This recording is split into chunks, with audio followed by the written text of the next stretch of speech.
बोले भक्तवत्सल भगवान की जय। बस भगवान कहते हैं अनन्य बनो, मेरे बन जाओ,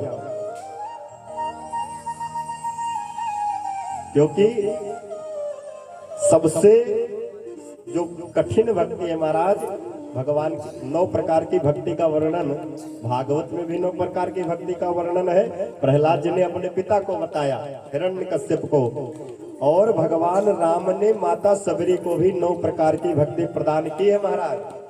कि प्रथम भगति संतन कर संगा, दूसर रति मम कथा प्रसंगा, गुरुपद पंकज सेवा, तीसर भगति अमान इत्यादि 9 प्रकार की भक्ति। अंतिम भक्ति का उपदेश करते हुए भगवान कहते हैं सबसे ऊंची भक्ति क्या? बोले नवम सरल सब सन छलहीना, मम भरोस ही हरसि न दीना। 9वीं भक्ति महाराज क्या है? बोले सरलता, जीवन में सरलता आ जाए, यही सबसे बड़ी भक्ति है। सरल बन जाओ, किसी के लिए भी कठोर मत रहो, और यही जल्दी हो नहीं पाता जीवन में। सब कुछ हो जाता है महाराज, सेवा भी हो जाती है, भगवान की भक्ति भी हो जाती है, गुरु की सेवा भी हो जाती है, जो भी है सब, पर जीवन में सरलता नहीं आ पाती। कहीं ना कहीं थोड़ा बहुत तो अंकुर जो है वो कठोरता का उपज ही जाता है। जब तक सरल नहीं होंगे बड़ी कठिनाई है। एक भक्तमाल की ही कथा है। एक बालक किसी के घर में, बालक ने जन्म लिया, भक्तमाल की कथा है ये भी। किसी घर में एक बच्चे ने जन्म लिया महाराज, और जन्म से ही वो बड़ा सरल था, कोई कुछ भी कहे कोई अंतर नहीं है, बस काम कुछ नहीं करता था। और जब खाने बैठे महाराज 2-2 3-3 पंगत उठ जाए फिर भी खाता रहे। तो किसी ने पूछ दिया कितना खाता है? तो बोल पड़ा दाने दाने पर लिखा है खाने वाले का नाम।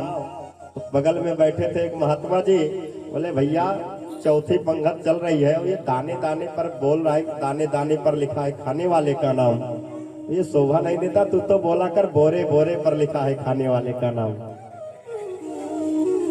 हाँ, ये दाना छोटा हो जाता है, सीधे बोल दिया करना बोरे बोरे पर लिखा है खाने वाले का नाम। वहीं पर एक किसी ने कहा कितना खाता है, कितना खा लिया, कितना खाता है? एक महात्मा ने कहा ये उतना ही खाता है जितना इसके खाते में जमा है, ये उतना ही खाता है जितना इसके खाते में जमा है, जितना इसके खाते में है ये उतना ही खाता है, ज्यादा बिल्कुल नहीं खाता। काम कुछ ना करे, बस खाए, चाहे कुछ कोई कहे घर वाला, कोई अंतर नहीं, कोई फर्क नहीं पड़ता। सो एक दिन क्या हुआ, घर वालों ने परेशान होकर के उस बालक को घर से निकाल दिया। बेचारा घर से चला गया प्रातःकाल, सांझ होने तक इधर उधर घूमता रहा गांव में। अब करे क्या? सो शाम को फिर लौट आया घर पर। घर वालों ने पूछा, घर वालों ने निकाल दिया था कि बस खाता है, काम धाम करता नहीं, तो अपनी व्यवस्था कर ले। तो जब घर पे लौट आया, घर वालों ने कहा तू फिर लौट आया? तो घर वालों से कहता है शायद मुझे निकाल कर पछता रहे हो आप, महफिल में आ गया हूं इस ख्याल से।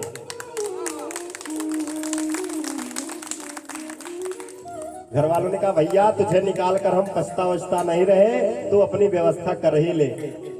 घर वालों ने निकाल दिया तो जंगल के रास्ते चल पड़ा। जंगल में देखा कि बहुत सुंदर एक आश्रम है, और आश्रम में कुछ विद्यार्थी घूम रहे थे। हमारे यहाँ एक दामोदर जी आए थे, आपने देखा ना, आचार्य जी के साथ। बढ़िया देखो, हृष्ट पुष्ट शरीर, गोल मटोल से, बढ़िया वाटुक वामन जैसे लग रहे थे देखने में। उन्हें देख करके मन प्रसन्न हो रहा था। सो जब इसने देखा कि आश्रम में सब बढ़िया हृष्ट पुष्ट घूम रहे हैं, तो इसे लगता है कि इसकी व्यवस्था बड़ी तगड़ी है। पहुंच गया, भैया ये आश्रम है? शिष्यों ने कहा हाँ भैया आश्रम है, तो ये बताओ यहाँ हम भी रह सकते हैं क्या? शिष्यों ने कहा गुरुजी बैठे हैं, आप उनसे आज्ञा ले लो, रहो। पहुंच गया गुरुजी के पास, गुरुजी को जाकर के प्रणाम किया। महाराज जी आप यहाँ के महंत हो, इतना सरल है, सरलता भरी पड़ी है कूट कूट के। महाराज आप यहाँ के महंत हो? हाँ बेटा बताओ, महंत हूँ। तो क्या आप अपने आश्रम में हमें रख लेंगे? हाँ बेटा रह जाओ, शिष्य बन जाओ, रहो आश्रम में। अच्छा महाराज तो काम क्या करना होगा? महंत जी समझ गए कि लगता है कामचोर व्यक्ति है। बोले बेटा कुछ नहीं करना है, बस सुबह उठो, नहा धो करके और राम राम कर लो, और भोजन प्रसाद बन जाए तो भोजन ग्रहण कर लो, और आरती पूजा पाठ में सम्मिलित हो जाओ, यही काम है, आश्रम में कोई काम नहीं है। बोला तब तो बड़ी अच्छी जगह है हमारे लिए, तो गुरुजी हमको अपना शिष्य बना लो। गुरुजी ने कहा बन जाओ। गुरुजी ने कान में मंत्र दे दिया, उसको वैष्णव बना दिया, रख लिया आश्रम में। अब तो सुबह स्नान आदि करके माला लेकर के राम राम करने लगता है। जैसे भोजन की घंटी बजती है तो दियम वस्तु गोविंदम, सो महाराज माला को रख दिया, मुखे भजन न गोय होय गोपाला, और ले लो अपनी कंठी माला। पहुंच जाता है पंगत में सबसे पहले, और गुरुजी से उसने सारी समस्या बता दी। गुरुजी थोड़ा भोजन मेरा हिसाब किताब में है। गुरुजी ने कहा बेटा आश्रम में किसी प्रकार की चिंता नहीं है। गुरुजी यदि 4 पंगत में बैठ के खाऊं तो? अरे बेटा 4 नहीं तो 6 पंगत में बैठ के खा। गुरुजी ने आश्रम में स्थान दे दिया। सरलता को देख करके गुरुजी भी रीझ गए, स्वरूप को देख करके बेटा रहो। कुछ दिन जब बीता, 15 दिन बीत गए, तो महाराज एकादशी तिथि आ गई। प्रातः काल स्नान आदि करके माला लेकर के राम राम करने लगा। इसने देखा कि आज कुछ चूल्हा चक्की जला नहीं, क्या बात है, आज लगता है कि ठन गोपाल है क्या। सो माला को रख दिया, गुरुजी के पास जाकर के बोला गुरुजी ये आज चूल्हा नहीं जला आश्रम का, क्या बात है, कुछ मिलेगा नहीं क्या आज? गुरुजी ने कहा बेटा आज एकादशी है, तो एकादशी के दिन हम लोग कुछ खाते पीते नहीं, बस व्रत रखते हैं। गुरुजी एकादशी क्या होती है? बेटा एकादशी का प्रत्येक वैष्णव को एकादशी का व्रत करना चाहिए, बहुत महत्वपूर्ण व्रत है।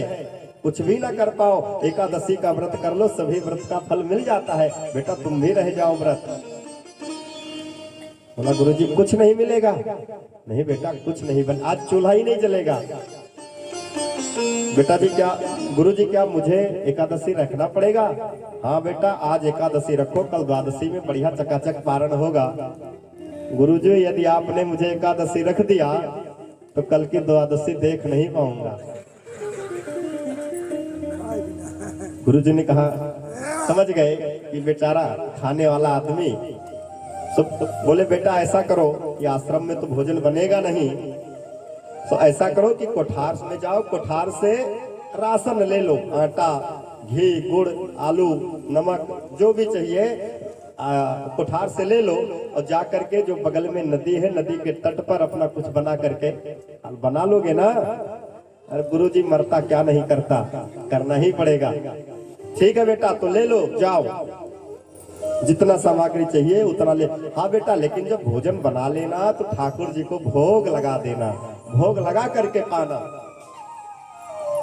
चला गया नदी के तट पर, राशन लेकर के घी, गुड़, आटा, आलू जो लेना था, नमक, तेल, अचार लेकर के पहुंच गया नदी के तट पर। एक वृक्ष लगा था, वृक्ष के नीचे बैठ करके थोड़ा साफ सफाई की, और वहीं पर कंडे इत्यादि को इकट्ठा करके बढ़िया सुंदर सुंदर उसने, साधु शाही भाषा में बोलते हैं टिक्कर।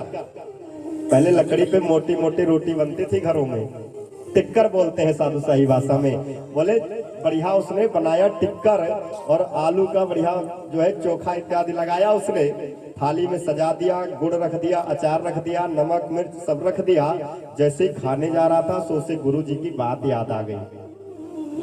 गुरु जी ने कहा था कि जब बेटा भोजन करना हो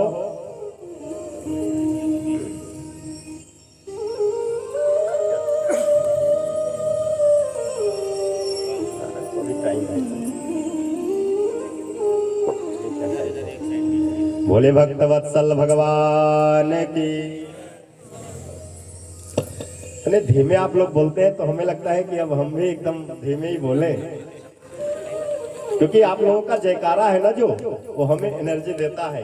जब आप तेज से जयकारा लगाते हो तो हमें लगता है कि आप हमारे तरफ बने हो, और जब जयकारा ही नहीं लगता है आप लोग बस बैठे हो, शरीर यहाँ है, मन और आत्मा कहीं और है। ऐसा ना हो, जहाँ शरीर रहे वहीं मन और आत्मा भी रहे। बोले वृंदावन बिहारी लाल की। ये क्योंकि वक्ता का मन तभी लगता है जब श्रोता उसकी वाणी को सुने। अब या तो आप जब आप नहीं सुनते हो, नहीं ध्यान देते, हमें लगता है कि हमारी वाणी समझ में ही नहीं आ रही आपके, कितना सरल करके जो है कहें। बोलने तो महाराज पूरी कथा को संस्कृत में ही बोला जा सकता है, क्योंकि 3-4 साल तक हमने संस्कृत, जैसे इंग्लिश स्पीकिंग कोर्स होता है, हमने संस्कृत स्पीकिंग कोर्स बीए और एमए के छात्रों को कराया है।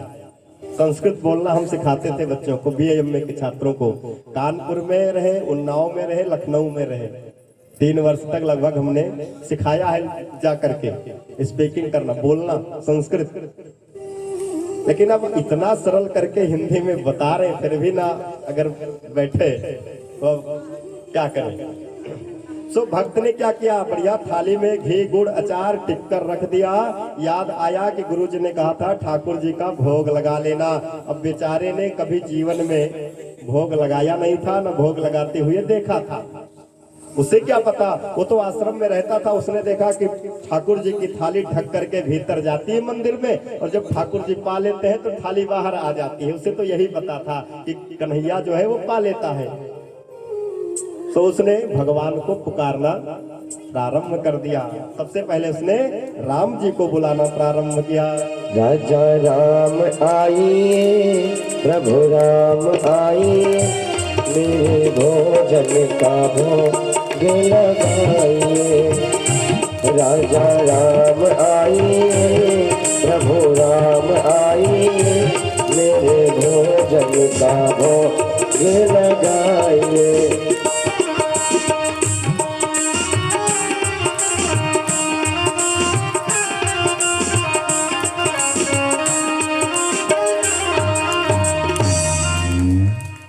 पुकारना प्रारंभ किया, राजा राम आइए, प्रभु राम आइए, मेरे भोजन का भोग लगाइए। क्योंकि मंत्र इत्यादि तो जानता नहीं था। बड़ी देर तक बैठ करके गाता रहा, भगवान आए नहीं। सो भक्त ने कहा ओहो, लगता है हमारे पास घंटे घड़ियाली आचमनी अर्घा ये सब नहीं है, प्रभु इसीलिए नहीं आ रहे हैं। आचमनी अर्घा आरती यहाँ यही मेहमानी, आचमनी अर्घा आरती वहाँ यही मेहमानी। रोटी रोटी पाओ प्रभु, पियो नदी का पानी, रोटी रोटी पाओ प्रेम से, पियो नदी का पानी। राजा राम आइए, प्रभु राम आइए, मेरे भोजन का भोग लगाइए। राजा राम आइए, प्रभु राम आइए, मेरे भोजन का भोग लगाइए। कहता है आचमनी अर्घा न आरती यहाँ यही मेहमानी। प्रभु जी यदि सोच रहे हो कि हम आचमनी बढ़िया ओम एतावानस्य महिमा तो जायांश्च पोरुखः पादोस्य विश्वाभूतानि त्रिपादस्यामृतं दिवि, आचमन का मंत्र है। तो प्रभु ये मिलने वाला नहीं है, इधर कुछ नहीं है। ये सब ना घंटी है, ना अर्घा है, ना ओम जय जगदीश हरे की व्यवस्था है। मैं अभी कह रहा हूँ कि रूखी रोटी रूखा सूखा जो बनाया है, इसके आकर के चुपचाप इसे खा लो और नदी का पानी पी करके जाओ, हमें भी खाने दो। बड़ी देर तक ये गाता रहा, बुलाता रहा। जब प्रभु नहीं आए तो फिर उसने कहता है हे प्रभु, भूल करोगे यदि चलोगे भोजन रोके सोगी, भूल करोगे यदि तज दोगे भोजन रोके सोगी। एकादशी आज मंदिर में, एकादशी आज मंदिर में, बैठे रहोगे भूखे। राजा राम आइए, राम आइए मेरे भोजन का भोग लगाइए। प्रभु राम आइए राजा राम आइए मेरे भोजन का भोग लगाइए। बोले भक्त वत्सल भगवान की जय। तो उसने कहा प्रभु अब बहुत विलंब हो रहा है, भूल करोगे यदि तज दोगे भोजन रूखे सूखे।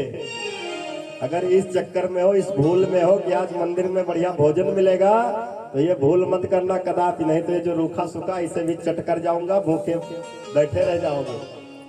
भूल करोगे यदि तज दोगे भोजन रूखे सूखे, एकादशी आज मंदिर में बैठे रहोगे भूखे। एकादशी है मंदिर में, मिलने वाला नहीं है कुछ, इसलिए चुपचाप चले आओ। महाराज भगवान उस भक्त की सरलता पर रीझ गए और भगवान जैसे ही उस भक्त ने पुकारा तो भगवान वहां पर प्रकट हो गए। और कैसे प्रकट हुए? नीलांबुजश्यामलकोमलांगं सीता समारोहित वामभागं। उसने बुलाया था श्री राम जी को और भगवान किसके सहित आ गए? राम वाम दिश जानकी, माता जानकी के सहित भगवान पधारे। अब तो महाराज जब भगवान आ गए तो समस्या उत्पन्न हुई कि भोजन कम है और ये दो लोग आ गए, अगर इन दोनों को खिला दूंगा तो मैं क्या करूंगा। तो कभी बेचारा रोटियों को देखे, कभी भगवान को देखे, कभी रोटियों को देखे, कभी भगवान को देखे। भगवान ने कहा बेटा क्या बात है? नहीं नहीं प्रभु जी, बस वो मैं सोच रहा था कि हमें तो लगा था एक ही भगवान आते हैं और आप दो लोग आ गए हो तो कोई बात नहीं। आप इतने सुंदर हो ना, आपकी छवि इतनी सुंदर है कि चलो आप भी थोड़ा इसमें से पालो, थोड़ा बस प्रसाद हमें भी दे देना कि मैं भी भूखा ना रहूं। भगवान ने सरलता को देखा तो उसकी भक्त के कहने पर भगवान ने उसके द्वारा बनाए गए भोजन को ग्रहण किया। अब जहाँ महारानी सीता साक्षात अन्नपूर्णा के रूप में बैठी हो, वहाँ कोई भूखा रह सकता है क्या? तो उस भक्त ने भी प्रसाद पाया और सायंकाल को आश्रम पर चलाया। बेटा भोजन हो गया? हाँ गुरुदेव। भूखा तो नहीं रहा? नहीं, अब क्या बताएं, हो गया जो होना था। अच्छा, उसे पता है, भक्त को पता है, उस बालक को, इसी तरह भगवान रोज भोजन पाते हैं। धीरे धीरे समय बीता, 15 दिन और बीता, फिर एकादशी आ गई। सो आश्रम में फिर चूल्हा चक्की नहीं चला तो गुरुजी ने स्वयं बुलाया, बेटा आज एकादशी है तो तुम तो आज राशन पानी लेकर के जाओगे। हाँ गुरुजी जाना तो पड़ेगा, मरता क्या नहीं करता। तो बेटा ठीक है जाओ, जितना राशन चाहिए। गुरुजी राशन जितना नहीं, राशन डबल करके दो। वो उस दिन ना 2 भगवान आए थे खाने के लिए। गुरुजी को लगा है थोड़ा सरल स्वभाव का है, हो सकता है खाता ज्यादा है, भूखा रह गया होगा, इसे भगवान का बहाना कर रहा है। तो कोठारी से गुरुजी जी ने कह दिया भैया राशन बढ़ा करके दे दो, जितना कहे उतना दे दो। तो उसने सब कुछ बढ़ा बढ़ा करके राशन लिया, नदी के तट पर पहुंच गया, बना करके भोजन रख दिया। जब भोजन बना करके रखा तो पहले दिन उसने सिर्फ प्रभु राम को बुलाया था, आज उसने गाना प्रारंभ किया। सीताराम आइए राजा राम आइए, सीताराम आइए राजा राम आइए, मेरे भोजन का भोग लगाइए। सीताराम आइए राजा राम आइए, मेरे भोजन का भोग लगाइए।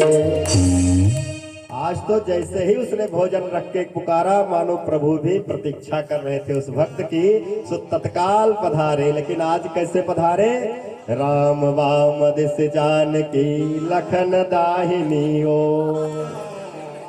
लक्ष्मण जी के साथ चले आए भगवान। अब तो बेचारे की चिंता बढ़ गई, फिर से वही रोटी को देखे, भगवान को देखे। भगवान ने कहा क्या बात है? भक्त ने कहा प्रभु ये बताओ, आप तो राम जी हो और ये आपकी अर्धांगिनी है सीता जी, मैं इतना जानता हूँ। लेकिन ये आपके बगल में एक और कौन बैठा है? और लक्ष्मण जी को भगवान बुला करके लाए थे। लक्ष्मण चलो भक्त की भक्ति दिखाता हूँ तुम्हें, कितना बड़ा एक मेरा भक्त है। लक्ष्मण जी की तरफ इशारा करके बोला, ये कौन है?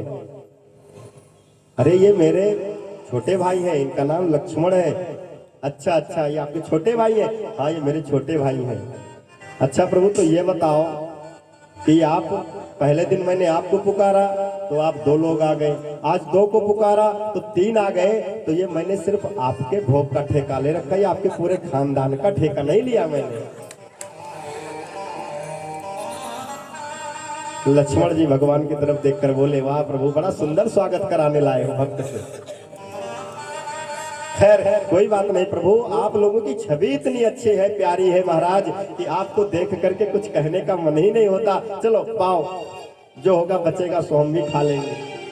तो तीनों ने प्रसाद पाया। जब जाने लगे तो उसने कह दिया, प्रभु ये बताओ कि अगली एकादशी को कितने लोग आओगे? भगवान ने कहा, चिंता मत करो, हम आ जाएंगे। नहीं नहीं प्रभु, बता करके जाओ कितने लोग आओगे। भगवान ने कहा, बेटा चिंता मत करो, बस तुम बना लेना भोजन, हम चले आएंगे, चिंता मत करो।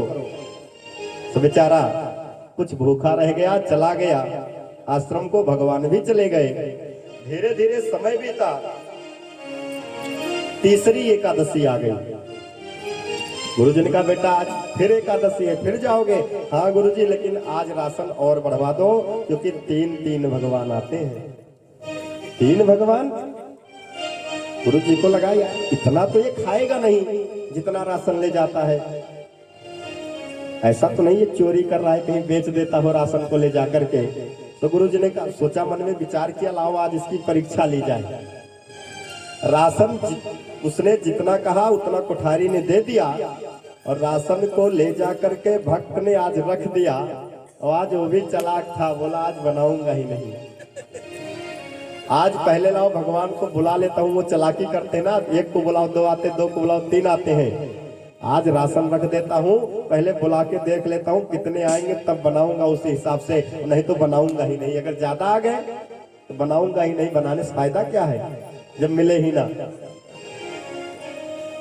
तो उसने तीसरी एकादशी में जो है महाराज, आज जो है राशन को रख करके और भगवान को श्री राम लक्ष्मण और जानकी सहित तीनों को बुलाने लगा। सीता राम आइए, लक्ष्मण राम आइए, सीता राम आइए, लक्ष्मण राम आइए, मेरे भोजन का भोग लगाइए। तो सीता राम आइए, लक्ष्मण राम आइए, सीता राम आइए, लक्ष्मण राम आइए, मेरे भोजन का भोग लगाइए। तो बिना भोजन बनाए पुकारने लगा। तो कहते, बैठ विपिन में भक्त ने किन्हीं कर प्रेम पुकार। बैठ विपिन में भक्त ने किन्हीं प्रेम पुकार। और तो तह छन्म प्रगट भा दिव्य राम दरबार। बोले श्याम रामचंद्र भगवान की जय हो। पूरा राम दरबार प्रकट हो गया महाराज। राम लक्ष्मण भरत शत्रुघ्न और चरणों में बैठे हैं श्री हनुमान जी महाराज। बोले हनुमान जी महाराज की जय हो। अब तो उसने देखा, हो ये तो आज पूरे खानदान के सहित पधारे हैं प्रभु। भगवान ने कहा, लाओ भोजन कहाँ है? तो उसने कह दिया, प्रभु आप ही चालाक नहीं हो, हम भी चालाक हैं। जब बना के रखता था ना, 1 को बुलाने 2 आते थे, 2 पे 3, तो आज हमने भी चालाकी की है। आज राशन रखा है और अपना बनाओ खाओ, बचेगा तो हम भी खा लेंगे, नहीं तो हम भी नहीं खाएंगे। भगवान ने कहा, क्यों नहीं बनाओगे? तो भक्त कहता है कि प्रभु मैंने उस दिन पूछा था कि कितने आओगे, बता करके जाओ, पर आपने बताया नहीं। तो कहता है, प्रथम दिवस भोजन के हित आसन जब मैंने लगाई। उदर न मैं भर सको सिय जब सन्मुख आई। पहले दिन जब मैंने आसन लगाया पेट भरा नहीं, आधा पेट रह गया, उधर न मैं भर सके तब सिय जब सन्मुख आई। जब सीता जी आ गई तो दोनों ने मिलकर के आधा से ज्यादा साफ कर दिया, मेरा तो अधूरा ही रह गया। और जब दूसरी एकादशी को मैंने दोनों को बुलाया तो फिर विनीत आए भाई पर भाई। और जब दूसरी एकादशी आई तो अपने भैया को भी ले आए साथ में। धीरे धीरे आप बढ़ाते गए कि फिर विनीत आए भाई पर भाई। और आज जब तीसरी एकादशी आई तो मैं भी चालाक हो गया, निराहार ही रहो आज मोहि परत दिखाई। आज तो मुझे लग रहा है निराहार ही रह जाऊंगा, तो इसीलिए मैंने बनाया नहीं। जब राम दरबार को देखा महाराज तो चकित रह गया। और प्रभु आपसे अब क्या कहूं, शिकायत तो बहुत है, शिकायतें बहुत है, लेकिन क्या क्या कहूं। कहते तुम नहीं तजत सुबानी आपनी हम कहते समझाए। हमने जब पूछा तो आपने बताया नहीं, आपने अपनी जुबान नहीं खोली कि तुम नहीं तजत सुबानी आपनी हम कहते समझाए। और नर नारिन की कौन कहे एक बान रहू संग लाए। अरे ये भैया आए, पत्नी जी आई, श्रीमती जी आई, ये सब आए ठीक था, इस साथ में एक बांदर भी बांध लाए हो, तो ये बंदरवा का भी ठेका लिए है क्या हम खिलाने का। मोते नहीं बनत बनाए भोजन, आज तो मुझसे भोजन पानी बनेगा नहीं, अपना बनाओ और खाओ। श्री भरत जी भंडारे बनाने लगे, श्री भरत जी भंडारे बनाने लगे। चुन चुन के लकड़ी लखन लाल लाने लगे, चुन के लकड़ी लखन लाल लाने लगे। श्री भरत जी भंडारे बनाने लगे, श्री भरत जी भंडारे बनाने लगे।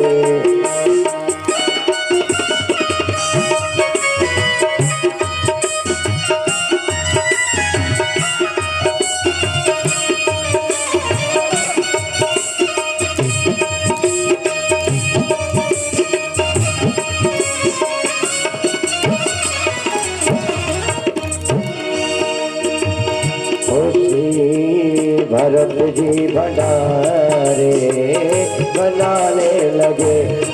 पोछे ते पोछ से आजन चौका को पीछे हाथों से चौका लगाने लगे। श्री भरत जी भंडारे बनाने लगे, श्री भरत जी भंडारे बनाने लगे।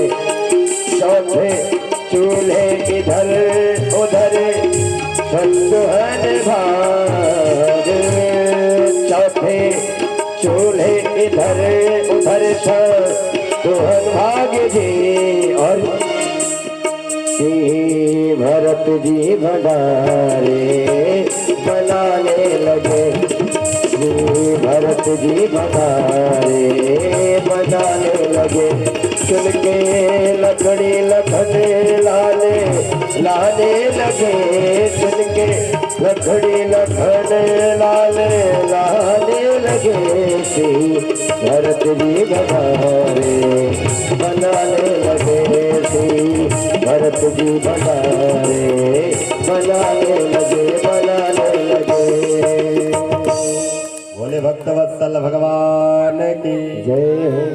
तो जब उसने कह दिया मोते नहीं बनत बनाए, भोजन मुझसे नहीं बनेगा, आप व्यवस्था कर लो। तो भरत जी ने क्या किया, भरत जी भंडारे बनाने लगे। भरत जी ने क्यों बनाया, कहते विश्व भरण पोषण कर जोई। ताकर नाम भरत यस होई। भरत जी ने भोजन बनाना प्रारंभ कर दिया। लक्ष्मण जी जंगल से लकड़ी चुन करके ले आए। हनुमान जी ने अपनी पूंछ से बढ़िया चौका लगाया, झाड़ू लगाया, झाड़ू का काम किया। शत्रुघ्न आदि ने आग की व्यवस्था की और बढ़िया सुंदर भोजन जब बन रहा था, अब ये जो है भक्त जो था, इसने आंखों को बंद कर लिया और पेड़ की ओट में जाकर के बैठ गया। भगवान ने कहा, बेटा इस तरह आंख बंद करके क्यों बैठे हो? अरे इधर आओ, देखो बन रहा है भोजन। बोला, बनते हुए देख के क्या करूंगा? जब खाने को नहीं मिलेगा तो बनता हुआ भी मैं नहीं देख सकता। गुरु जी पीछे पीछे उस दिन जो है गए थे कि जा करके देखूं कि कहीं ये राशन को बेचता तो नहीं। और भगवान से जब शिष्य इस प्रकार से बात कर रहा था तो गुरु जी को भगवान तो दिखाई नहीं पड़े, पर शिष्य की पूरी बातें सुनाई दे रही थी गुरु जी को। गुरु जी थोड़ी दूर पर खड़े होकर के सुन रहे थे। गुरु जी पास में आ गए, बेटा किससे बात कर रहे हो? ये सारा राशन रख दिया। गुरु जी को कुछ पता नहीं है क्या चल रहा है। बेटा किससे बात कर रहे हो? गुरु जी आप कहते थे ना कि नहीं झूठ बोलता है, एक दो भगवान नहीं, ऐसे नहीं। ये देखो चारों भैया, मैया सीता और ये एक बांदर भी ले आए हैं, हनुमान जी को भी ले आए हैं, देख लो आप। गुरु जी ने कहा, मुझे तो कुछ दिखाई नहीं पड़ रहा, मुझे तो कोई नहीं दिख रहा है, बस राशन की थाल दिख रही है और तुम दिखाई पड़ रहे हो। भक्त को लगा ये क्या बात है, हमारे गुरुजी को भगवान नहीं दिखाई दे रहे। तो भक्त ने भगवान के चरणों में प्रणाम किया, प्रभु अरे हम तो किसी लायक नहीं, ये तो हमारे गुरुदेव हैं, इन्होंने ही हमारा मार्ग जो है दर्शन किया, जो आपका दर्शन हुआ। और मैंने यदि सच्चे भाव से आपको आपकी भक्ति की हो, आपका भजन किया हो, तो आप कृपा करके हमारे गुरुदेव को दर्शन दे दो। और भक्त के कहने पर भगवान ने गुरु जी को भी दर्शन कर दे दिया। बोले भक्तवत्सल भगवान की जय। कहने का अभिप्राय, जीवन में विद्वान होना आवश्यक नहीं है महाराज, धनवान होना हो ये अलग विषय है, बलवान होना हो अलग विषय है। ये सरलता है, भाव है मन में, तो भाव का भूखा हूं मैं और भाव ही एक सार है। और भाव से भज ले मुझे तो भव से बेड़ा पार है। भाव देखते हैं भगवान।